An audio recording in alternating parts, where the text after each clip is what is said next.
my dear kids. Today I'm feeling really hungry. So I thought, why not order a pizza for myself? So yes, my pizza has already arrived. As you can see, my pizza consists of pepperoni, black olives, onion and capsicum. So before eating my pizza, I would like to first find out that what fraction of my pizza slices consist of pepperoni toppings. So can you see that total number of slices in my pizza are 8. So I need to find out that what fraction of pizza slices consists of pepperoni. So if you notice here that out of the 8, how many slices consist of pepperoni? That is 1, 2 and 3. So always if I want to find out my fraction, I would always write my total number of slices or total number of parts as denominator, and whatever I am going to find out, I will write it as numerator. That is, if I am finding out pepperoni and the number is 3, so 3 will act as a numerator. So as you can notice here that what fraction of pizza slices consist of pepperoni toppings, that is 3 upon 8. Now let us move to black olives. Now let us find out that what fraction of pizza slices consists of black olives toppings. So let us count how many slices consist of only black olives. That is 1, 2 and 3. So out of the 8 slices, only 3 slices consist of black olives. Now moving on to that how many slices of my pizza consists of onions. Now if I notice here that the total number of slices are 8 and only 1 slice consists of onions. So out of the 8, only 1 slice consists of onions. So the fraction comes out to be 1 upon 8. Now moving further, you need to find out the fraction for the slices having black olives as well as capsicum. So if you notice and observe this pizza, you can see that only 1 slice consists of both of them. So very good. The answer would be 1 upon 8, which says that out of the 8 slices, only 1 slice consists of both black olives as well as capsicum. Very good, children. So now I hope that you can easily relate your concept of fraction in your daily life. Now moving on to one more type of question, that is how to write a fractional number for the given fraction. Now we should learn how to write the fractional number for 3 upon 8. So it would be 3 eighths. So if you notice here that for the numerator you write the same number, that is 3, and for the denominator you need to write its ordinal number. Yes, so for this it becomes 3 eighths. For this it would be same 3 eighths. Now if I see for this one, what would be the fractional number for 1 upon 8? Very good, it would be 1 eighth. So I hope this concept is clear to you. Now moving on to how to reduce a fraction into its lowest form. So let us take one example. Now let us suppose an example in which you need to reduce 4 upon 12 to its lowest form. Yes, now whenever you need to reduce a given fraction into its lowest form, what you need to do is try to divide a given fraction by a number. That is, if you notice here, 4 and 12 both goes in the table of 4. Very good. So if I divide both my numerator and denominator by the number 4, I get my answer as 1 upon 3. Now if you take the same question, that is 4 upon 12. Now few kids would reduce it with the table of 2. Now when I reduce it with the table of 2, my answer would be 2 upon 6. Now if I notice here that my fraction comes out to be 2 upon 6, which is further reducible. So again I reduce this 2 upon 6 to its lowest form. That is, again I divide this with the table of 2. As a result of which my answer comes out to be 1 upon 3. So kids, as you notice that there are a number of ways in which you can solve your questions. So either you can reduce it directly by a bigger number, or you can take a smaller table to reduce the given fraction. So I hope this concept is clear to you. Now moving on to the next topic, where we shall learn about how to represent the given fraction on a number line. Now let us study how to represent the given fraction on a number line. All you need to do is that first take a ruler and draw a horizontal line. Suppose my question is represent 4 upon 7 on a number line. First, what I need to do that I need to draw a number line, mark the points A and B. Always remember to start or mark your number line with the point 0. So the first marking will always be 0. After that, as we need to represent a fraction, I need to maintain equal gaps between all the markings. Then the first mark would represent 0 and the second would represent 1 upon 7. Then it would be 2 upon 7, 3 upon 7, 4 upon 7 and so on.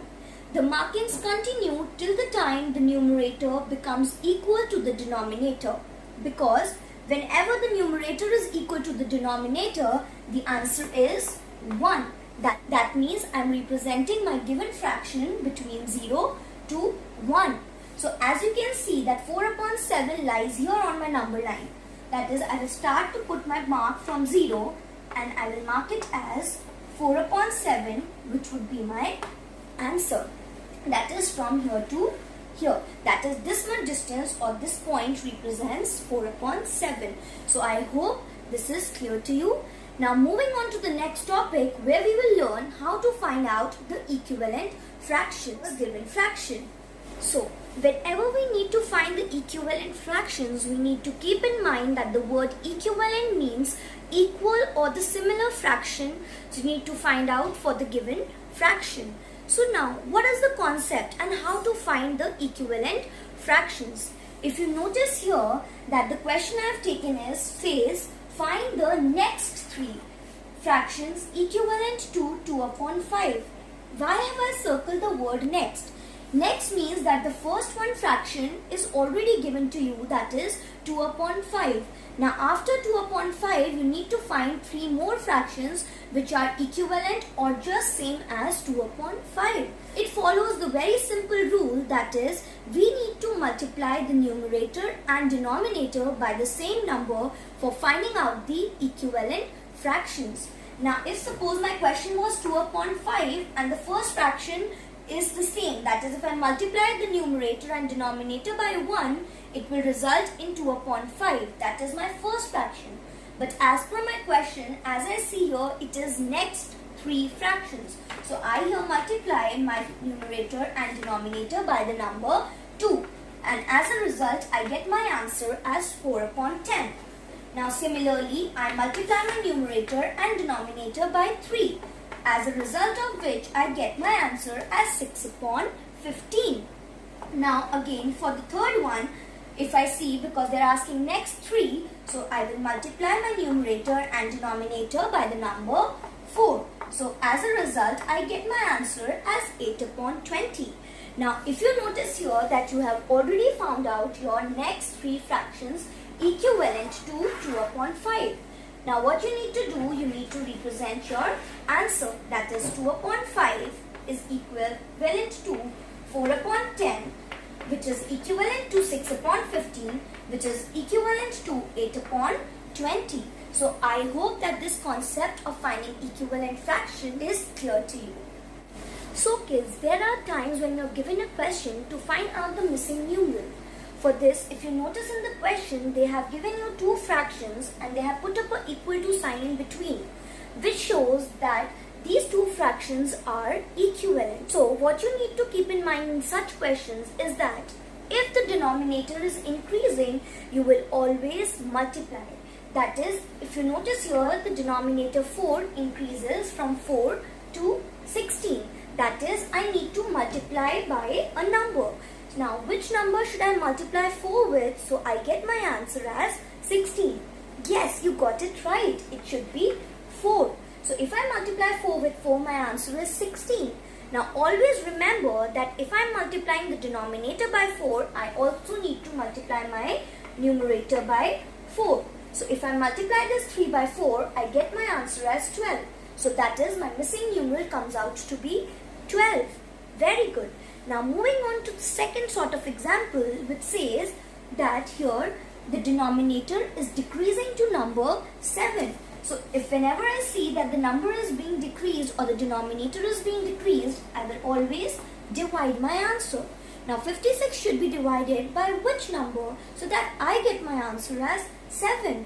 Very good, kids. The answer is 8. So if I am dividing denominator by 8, I also need to divide my numerator by 8. And what I get here? I get my answer as 5. So the equivalent fraction is 5 upon 7. So I hope this is clear to you. Do not forget, the similar type of concept is followed when the denominator is missing. So I hope you will practice more and more questions of such kind. Now moving on to our next topic, how to find out that whether the two given fractions are equivalent or not. For this, we have a very simple rule that always you find out their cross product. That is, the two given fractions are 6 upon 10 and the other one is 9 upon 15. What you need to do is you need to find out their cross product. That is, multiply the numerator of the first one with the denominator of the second and multiply the denominator of the first with the numerator of second. So if I find out my answer 6 into 15, it results in 90. And if I found out my answer for 10 into 9, my answer is again 90. If you notice, when both the cross products or both the answers are same, that means the given fractions are equivalent. So since both the answers are 90, so 6 upon 10 and 9 upon 15 are equivalent fractions. So yes, they are equivalent. So I hope you find this concept easy. So now moving on to the next concept where we will learn different types of fractions. Let us first learn about proper fractions. Do you know or do you have any idea what proper fractions are? Yes, since we know that fraction consists of two parts, that is numerator and denominator. So whenever numerator is less than the denominator in a given fraction, such fractions are known as proper fractions. For example, if I say that it is 4 upon 5, if I say the example is 6 upon 11. In both these examples, if I notice my numerator is less than the denominator, which shows that these fractions are proper fractions. Now moving on to improper fractions. So if I need to learn the difference between proper and improper, so I can do that whenever the numerator is less than the denominator, such fractions are proper fractions, and whenever the numerator is bigger than the denominator, such fractions are known as improper fractions. For example, are 11 upon 9, 5 upon 2. Yes, whenever the numerator of the given fraction is greater than the denominator, that fraction would be known as improper fraction. Yes. So now what happens to an improper fraction? Because whenever something is not right, we need to make it right. So of course, whenever we are given an improper fraction, we always convert it into mixed numeral, which we will study further in our video. Now moving on to the next topic, that is unit fractions. Now as the word suggests, unit, which says that whenever the numerator is equals to 1 for the given fraction, that particular fraction would be known as a unit fraction. Very good. The example would be 1 upon 5, 1 upon 12, 1 upon 13. All these examples represent unit fractions. Now, can you give one example where the fraction is unit as well as improper? Very good. Whenever the numerator is equal to the denominator, suppose my example is 7 upon 7, where the numerator and denominator both are equal. Such fraction is an example of a unit improper fraction. Understood? So I hope this is clear to you. So kids, here we can add one more thing to an improper fraction, that is if the numerator is greater than its denominator, or if the numerator and denominator both are equal, such fraction would be considered as an improper fraction. Now as we move further in the chapter, we have the other topics which are like fractions and unlike fractions. So whenever a group of fraction consists of same denominator, such fractions are known as like fractions. if you see in all these three fractions, my denominator is same, that is 5. So this is the example of like fractions. Now what is unlike fraction? It is just the opposite of like fractions. That is, whenever the denominator of the given fractions are not same or they are different, then the given fractions are known as unlike fractions. So 2 upon 7, 5 upon 16, 7 upon 13 are unlike fractions. So now I hope that you get to know the difference between like fractions and unlike fractions. So as per your syllabus, we shall learn about how to compare the given fractions having the same numerator and how to compare the given fractions having the same denominator. So yes, moving on to the next topic, which is comparison of fractions. Now let us learn how to compare the two fractions having the same denominator. As you notice that whenever the denominators are same, you need to check the numerators. Whichever numerator is bigger, that fraction would be greater. So if I compare 3 and 5, 5 is a greater number. So 5 upon 7 is bigger than 3 upon 7. Yes, and the opposite rule follows when the numerators are same for the two given fractions. Suppose here the numerators are same, that is 9. So you need to compare the denominators, that is 5 and 2. So if you notice here that 9 upon 2 would be greater than 9 upon 5. So always remember that for the given two fractions, if the numerators are same, so the one with the smaller denominator is the greater. Yes. So now you know how to arrange the given fractions in ascending order and in descending order. So let us do it with one example. Now moving on to the question in which you need to arrange the given fractions in ascending order as well as in descending order. And if you notice here, the denominators for the given fractions are same.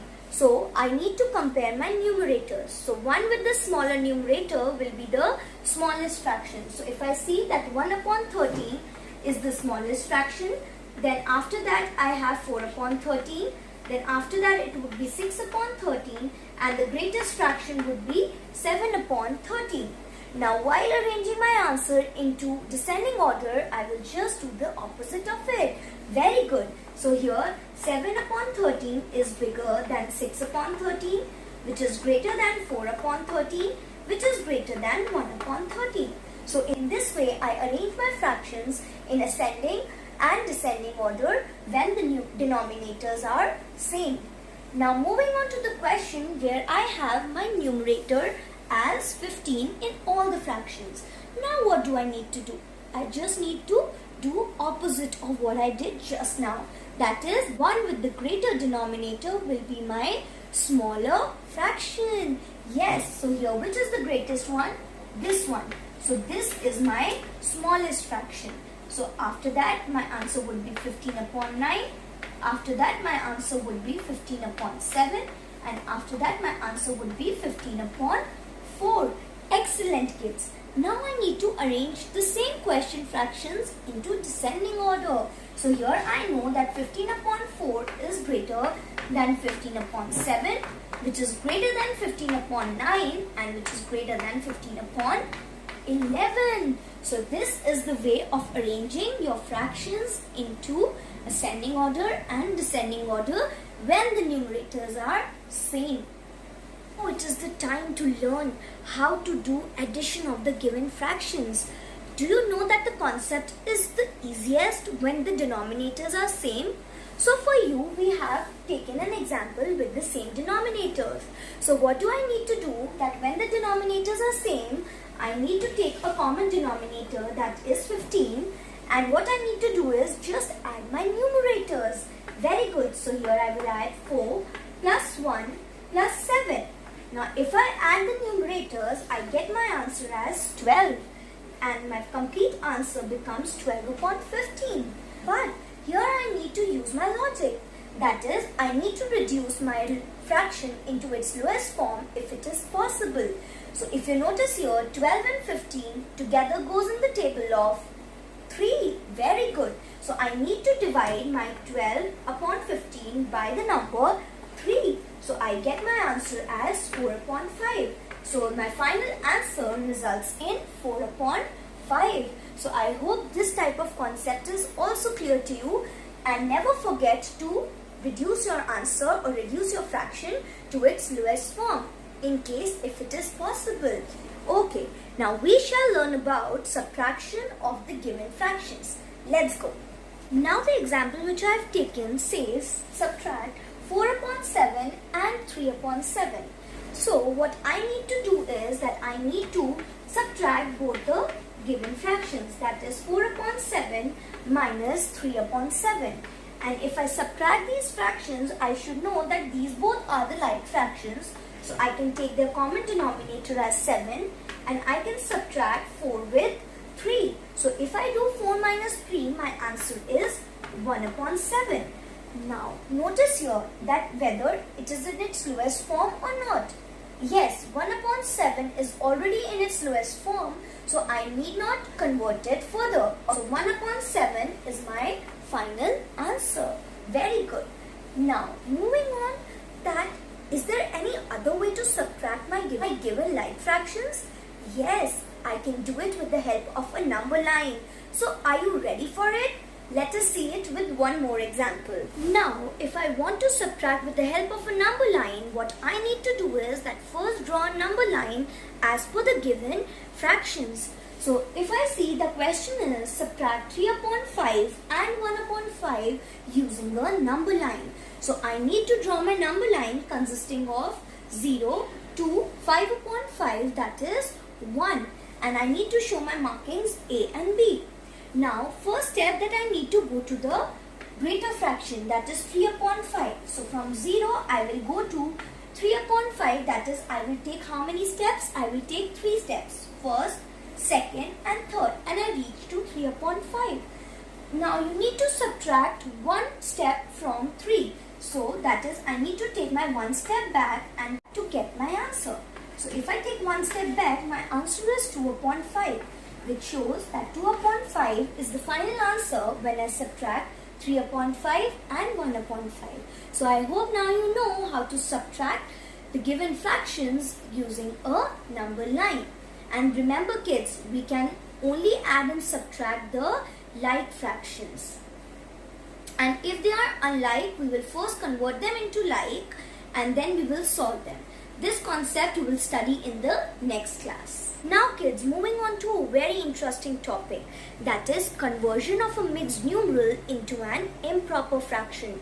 But do you know what a mixed numeral is? Yes, a mixed numeral consists of a whole part, a numerator and a denominator. And how do we say it? 2 whole 3 upon 7. Very good. Now we need to convert this mixed numeral into an improper fraction. For this, what I need to do, I need to multiply my whole part with my denominator. So the first step is multiply the whole part with the denominator. After getting your answer, add your answer to your numerator. That is, add 3 to this answer. And always the denominator remains the same. Yes. So first, if I solve my bracket, my answer would be 14 plus 3 upon 7. And my final answer would be 17 upon 7. And as you see, this is an improper fraction.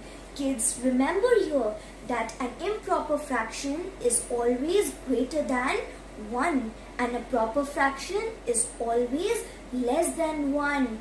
Very nice. So this is the interesting fact. So now here my answer is 17 upon 7, which is an improper fraction. That is, numerator is greater than the denominator. Now we shall learn the opposite of it. So are you ready? Okay.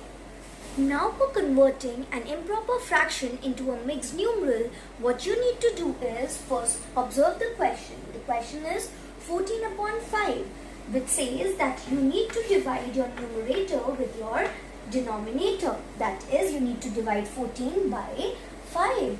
Now, if I divide this, what will I get? If you see, it would be 5 2s are 10s. And if I notice here, how much remainder would be left? 4 would be left as remainder. So now, this 2 act as a whole part and this 4 act as a numerator and this 5 act as a denominator. So if I need to represent this as a mixed numeral, it would be 2 whole 4 upon 5. So this would be my final answer. And if in case I need to recheck my answer, I can do it by finding out an improper fraction for this. That is 5 2s are 10, 10 plus 4, 14, and the answer would be 14 upon 5, which is equivalent to this. So yes, this answer is correct. So this is the way in which you can solve all your fraction questions. So I hope you all will practice more and more questions of such types which have been taught today in the video, and you will master yourselves in this chapter. So till then, goodbye everyone, and have a nice day ahead.